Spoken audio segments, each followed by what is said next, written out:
Black Knight de Deep Purple à la basse. Du coup, on a une petite intro de 2 mesures.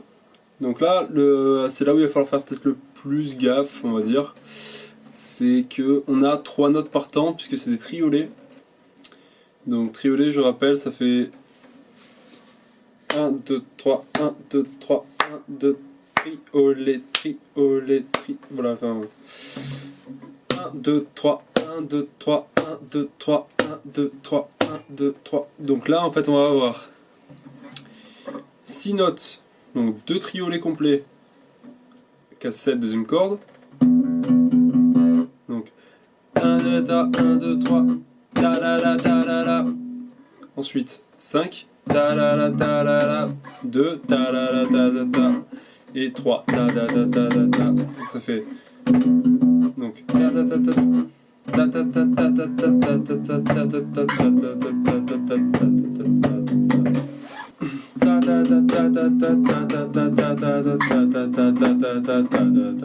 ta. Et là on enchaîne tout de suite avec le riff principal qui avait autre chose importante dans ce morceau là, c'est que c'est un morceau qui est shuffle, donc c'est pas tout à fait du vrai ternaire, c'est une sorte de ternaire en fait. Le shuffle, c'est une interprétation rythmique qui va être, au lieu de jouer par exemple nos croches comme ça, donc par exemple de manière très droite, ta ta ta ta ta, là on va jouer ta ta ta ta ta ta ta, 5 AD, ta ta ta ta ta ta ta, partout il y a des croches, donc ça va faire.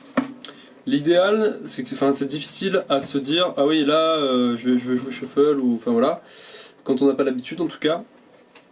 L'idéal c'est de vraiment bien écouter le morceau et de bien se le mettre en tête en fait, parce qu'il est très mélodique, donc c'est une mélodie c'est que des mélodies qu'on peut reconnaître, enfin qu'on peut retenir facilement et donc facilement rejouer. Par exemple, le riff il va faire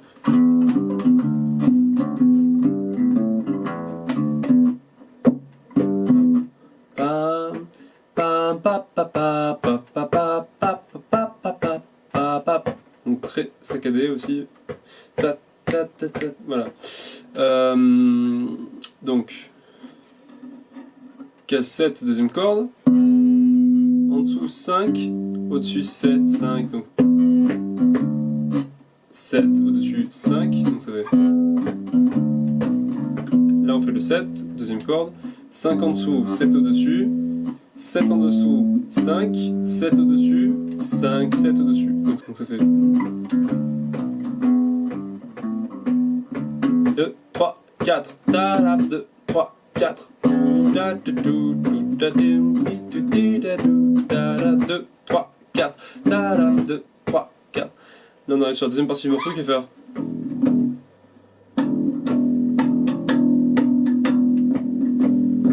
Rien de compliqué, c'est que voilà, c'est que la rythmique, l'idéal c'est d'écouter. Rien de compliqué du tout. Tout sur les cordes à vide, première corde, donc corde de mi. À ce moment-là, il y a un passage très intéressant, pareil, très mélodique, qu'on va faire.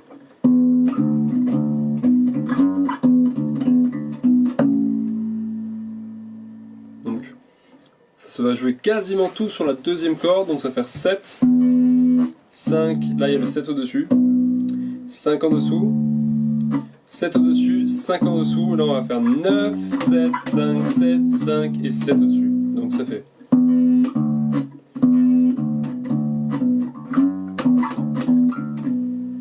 Et on termine sur le 5 ici, première corde. Là on a la mesure d'après qui va faire poum, poum, pam, pam, pam. Donc petit jeu en octave. Voilà, donc là on a le même principe mais à la case 7, donc ça fait un...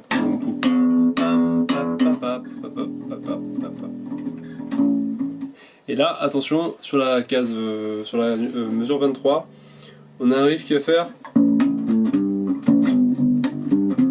Là on arrive sur la mesure 25, donc il y a des 2, donc en croche, donc poum poum poum poum poum poum poum, voilà, 2 fois sur 2 mesures, donc 1, 2 et 3 et 4 et 1 et 2 et 3 et 4, et là on revient sur le riff principal.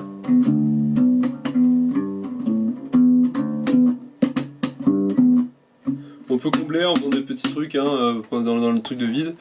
C'est faisable. Donc là, c'est de la Reddit. La Reddit, c'est toujours pareil. Ouais, à la mesure 44, on a un petit truc qui change.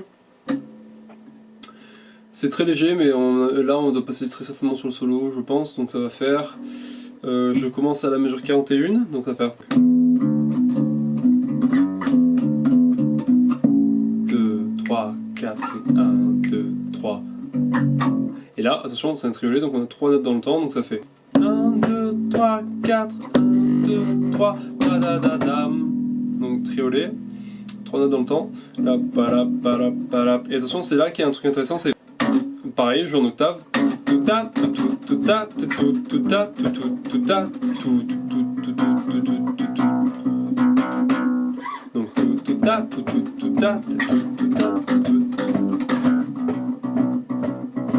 il y a un petit travail à faire dessus.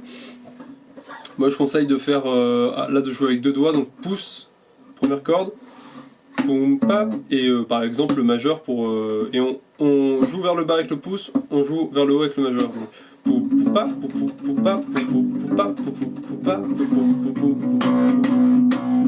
Là on rattaque sur le truc, donc après que de la croche, que de la croche, que de la croche, jusqu'à arriver donc à la mesure 63 où on repart sur les là. Et là on arrive donc sur la mesure 65 où on va faire...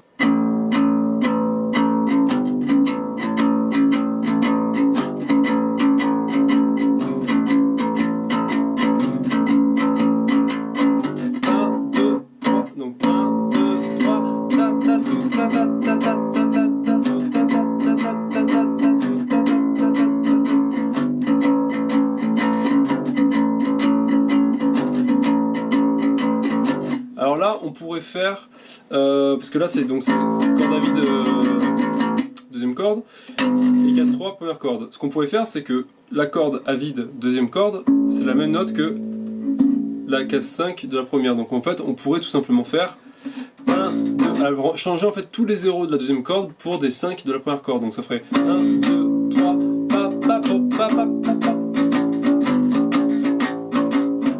Voilà, enfin...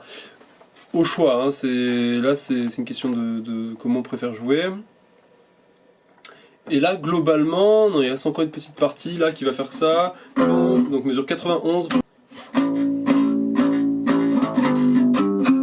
Voilà. Donc ça va 1, 2, 3, pa pa pa, pa pa. 1, 2.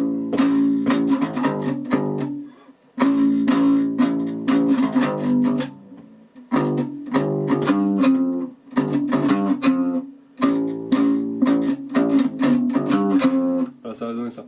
1, 2, 3, pa, pa, pa, pa, pa, et pa, pa, pa, pa. Et après, du coup, sur le quatrième temps, donc pa, ta, ta, ta, pa, ta, pa, ta, ta, ta.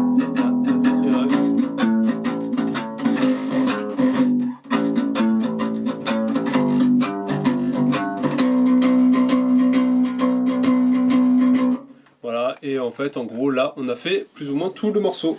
Donc après, là, j'ai pas parlé de couplets, de refrains, de trucs comme ça. On pourrait, mais déjà, voilà, si on voit toutes les parties, après, il faut surtout écouter le morceau, en fait, pour l'avoir bien en tête. Et comme ça, on sait à quel moment on joue le refrain, à quel moment on joue le couplet, à quel moment on joue chaque chose. Et en fait, ça sera beaucoup plus clair. Et on pourra être à même de jouer tout le morceau. Mais déjà voilà, même si on ne joue pas le morceau par-dessus le morceau, ou si on ne le joue pas vraiment entier, il y a beaucoup de passages qui sont très intéressants dedans. Il y a une première approche, en tout cas, une première, ou pas forcément une première, mais en tout cas il y a une bonne approche du shuffle, du groove que ça peut amener, pam param param, voilà, qui est très très utilisé dans tout ce qui est blues, rock, hard rock un petit peu, enfin voilà, il y a beaucoup de styles comme ça qui sont faits, souvent il y a ce genre de trucs là. Et donc voilà, beaucoup de riffs intéressants, notamment un autre truc que je voulais dire, c'est que le riff principal est fait, donc le